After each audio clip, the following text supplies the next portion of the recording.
a Leonel Godoy, diputado federal de Morena. Diputado, te habla Jorge Armando Rocha, conmigo Azul Alzaga, como siempre en las mañanas 360. ¿Cómo estás, diputado? Bien, buenos días, qué gusto saludarte, Armando y Azul. Muy buenos días. Un placer. Diputado, pues, ¿cómo ves la discusión en la Suprema Corte de Justicia de la Nación? Sería un precedente muy negativo, muy negro en la historia de México, que los ministros digan qué artículo aplica o no de la Constitución. Deben de ser garantes de la Constitución, y modo que le estén ahora sí que arrancando hojas a la Constitución mexicana. Sí, efectivamente, yo creo que el asunto es muy claro y parece ser que así va la tendencia de que un poder constituido, como es la Suprema Corte de Justicia de la Nación, no puede modificar las atribuciones que el poder constituyente le da a la Constitución. O sea, sería absurdo que la Corte declarara inconstitucional a la Constitución. Cualquier cosa que esté en contradicción, cualquier cuestión que tenga la Constitución que sea de debate y de modificación, eso le corresponde solo al Poder Constituyente, no a un Poder Constituido, y el Poder Constituyente, de acuerdo al 135, lo integran el Congreso de la Unión y los Congresos de los Estados. Así es de sencillo, y efectivamente la Corte tiene la obligación de velar por la inviolabilidad de la Constitución. Yo no le veo mucha discusión. Todo lo demás son argumentos que tienen que ver con la prisión preventiva oficiosa, pero que ese es motivo de otro debate, no de la inviolabilidad de la Constitución. De un debate al final legislativo. Hay otro tema también ahí en el fondo, diputado Leonel Godoy, perdón, que tiene que ver sobre qué pesa más o qué está por encima de qué, la Constitución sobre los tratados internacionales, o los tratados internacionales tendrían que sujetar a la Constitución. Este es otro de los argumentos que se dieron ayer, que no hablan del fondo, sino de la forma. Estaríamos viendo entonces que la discusión se perfila para quedarse en este nivel, digamos, en la forma, y no entrar al fondo, que es materia legislativa. Bien dicho, Azul. El tema de fondo, que es la prisión preventiva oficiosa, es materia de otro debate que puede ser incluso también en la Corte, pero fundamentalmente en el tema ya de la obligatoriedad de la prisión preventiva oficiosa para determinados delitos que están en el 19 constitucional, eso sí le corresponde al Congreso de la Unión y a los Congresos de los Estados, esto es al Poder Constituyente.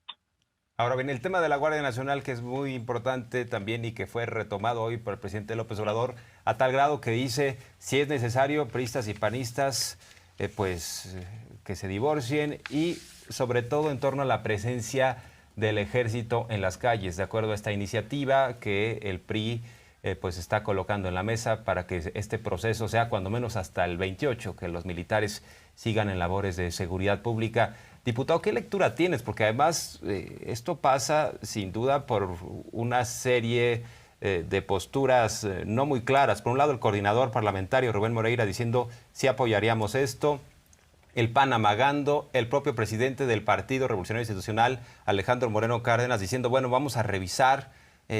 ¿Crees que realmente sí habría un divorcio? Sobre todo porque estás tú ahí en la Cámara de Diputados y has visto cómo opera este bloque que dijo moratoria y no vamos a cambiar nada, no le vamos a ayudar al presidente. Bueno, primero yo quisiera, si me lo permiten, Armando, algunas precisiones. En la izquierda siempre hemos estado en contra de la militarización y creo que el presidente sigue manteniendo esa posición. Es falso que hoy en la mañana se retractó de esa postura.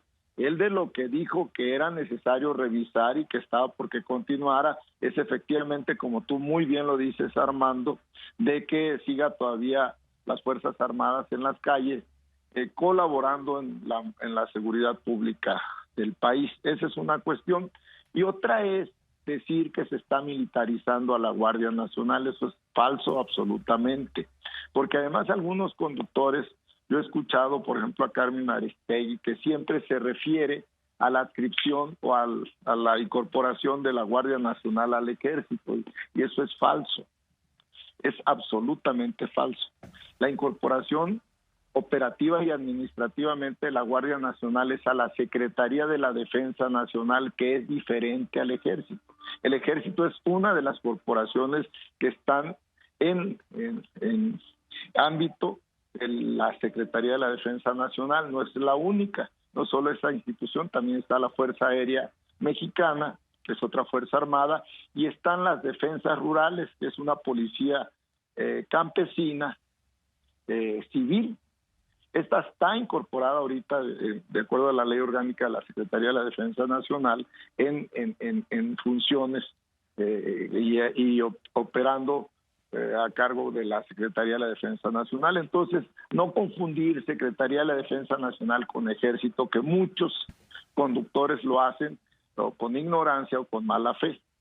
La Guardia Nacional no se incorpora operativa y administrativamente al Ejército, se incorpora operativa y administrativamente a la Defensa Nacional, a la Secretaría de la Defensa Nacional, que es una dependencia de la Administración Pública Federal, que como tú sabes, el Ejecutivo es indivisible, es unipersonal, y todo lo que él tiene como instituciones o como dependencias para que lo apoyen, pues es porque él es el que los manda y él decide.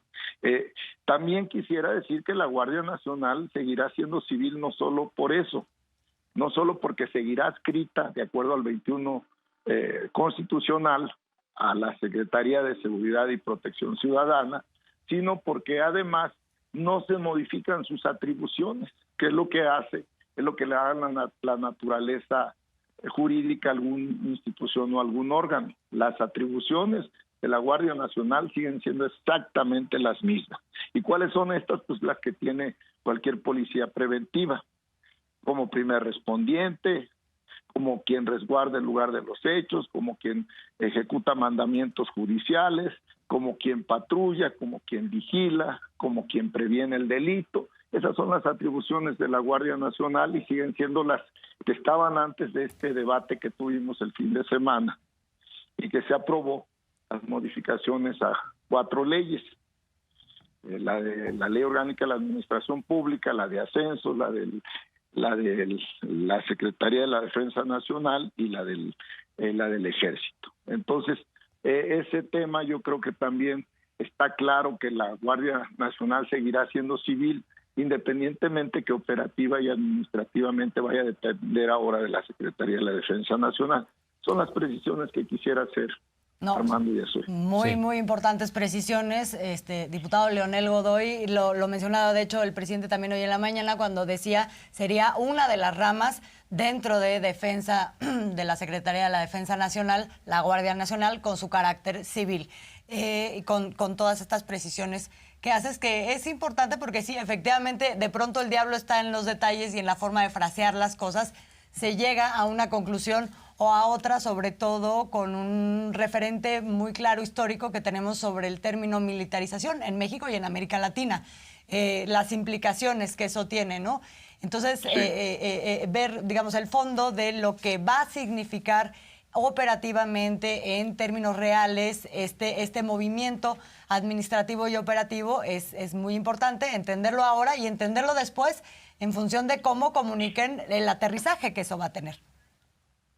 Sí, yo creo que el debate va a continuar, pero si definimos claramente los conceptos, pues este debate va a tener fondo de un debate honesto de cara a la nación o un debate de mala fe. Reitero que no se militariza la Guardia Nacional, que la Guardia Nacional no se incorpora al Ejército, sino a la Secretaría de la Defensa Nacional y que sus atribuciones siguen siendo las mismas, fueron intocadas con esta reforma que se aprobó el sábado en la mañana en la Cámara de Diputados y que ya está en el Senado. Tu postura sobre la iniciativa del PRI para que se prolongue la presencia de las Fuerzas Armadas como coadyuvante en materia de seguridad pública hasta el 2028, ¿cuál sería, diputado? Y en su caso, porque es una preocupación, ¿no habrá una negociación por debajo del agua? Por ejemplo, Alito, que estaría buscando que no proceda su desafuero. Entiendo que formas parte de la sección instructora a propósito que va a revisar este asunto. ¿No va a contaminar los trabajos legislativos y esta situación o este tema en particular, el tema del desafuero de Alito? Bueno, primero en el tema de la iniciativa del PRI, de una diputada del PRI, pero que ya es apoyada por el coordinador del grupo parlamentario, Rubén Moreira. Primero, esta prolongación o esta extensión de que está en el transitorio de la reforma constitucional al 21, que terminaba en el 24, que se extienda hasta el 28, nos parece positiva. Precisamente parte de lo que estaba planteando el presidente era su preocupación porque la Guardia Nacional quedara al garete en el 24, y creemos que con esta propuesta del PRI, aparte de la que ya aprobamos, de la reforma a leyes secundarias, se pueden armonizar y pueden servir para fortalecer, preservando los derechos humanos de la población con la presencia de las Fuerzas Armadas en las calles, que ahí hay una diferencia también de fondo con lo que hizo Felipe Calderón. Felipe Calderón sacó a las calles a las Fuerzas Armadas sin una reglamentación previa, sin legislación previa al respecto. Y en el caso del presidente, lo que hizo fue regular la actuación de las Fuerzas Armadas en las calles, subordinada siempre al mando civil. Bien. Diputado, pues muchas gracias. Nos quedamos al pendiente también lo del tema político, si podría contaminar el posible desafuero de Alito. Bueno, yo creo que ahí hay un problema de fondo, Armando y Azul. Hay que decirlo con claridad. La sección instructora está integrada por 4 miembros. Entonces, esa integración hace que, lo dije yo en la comisión permanente, se requiere que ahora el PAN actuara democráticamente y defendiendo la transparencia en este país y votara con nosotros en su momento el dictamen donde solicitaríamos el desafuero. No ha ocurrido así. Salieron a decir que si nos tocan a uno, nos tocan a todos. Pues eso auguraba, y está ahorita en la cancha, sí, el empate. Y el empate significa congelar esa solicitud que hizo el fiscal general de justicia de Campeche, que yo creo que también este fiscal debió de haber visto primero los tiempos y el contexto legislativo antes de presentar su solicitud. Pues nos diste la nota. La nota nos estás dando, no va a proceder el desafuero, habrá empate, no, se va a quedar congelado el tema del delito. Mientras el PAN siga teniendo la posición de decir que si tocan a uno, tocan a todos. Y por la forma en la que está constituida esta sección instructora. O sea, son porque también hay partidos. otros casos. Fíjate qué interesante. Los desafueros que ha habido en esta época del presidente han sido desafueros de legisladores de la coalición. El diputado, no recuerdo su nombre, acusado de abusos sexuales, Puerta se apellida, y que era de Morena, y el caso de Mauricio Toledo, que era del PT.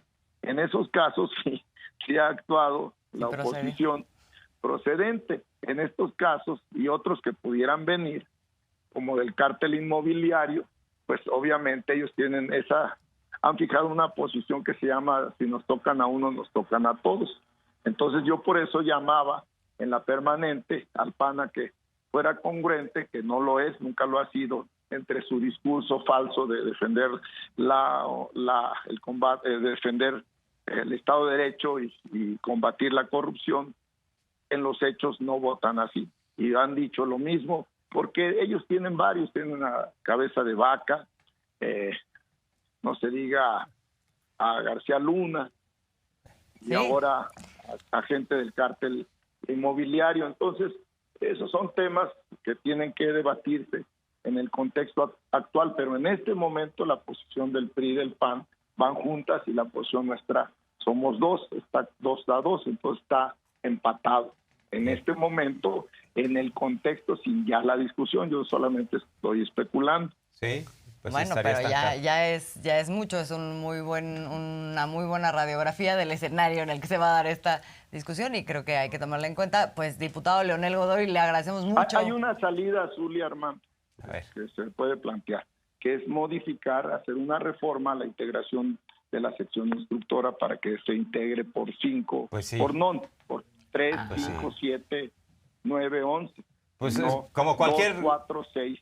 Como cualquier órgano colegiado, el INE, la Corte, por eso son nones, exactamente. Exactamente. Pues están blindando la oposición, de acuerdo a lo que nos dices. Diputado, un placer, el espacio está abierto, muchas gracias. Gracias a ustedes, Muy Azul y buen día. Armando, por darme espacio en su programa. Diputado federal de Morena, Leonel Godoy. Así es. Pues, Es que dio nota, es nota esto, ¿eh? Sí, no, muy ya importante, lo de Alito muy importante lo está del estancado ahí. desafuero de Alito, que pues nos adelanta, quizá no vaya a poder ser por toda esta circunstancia.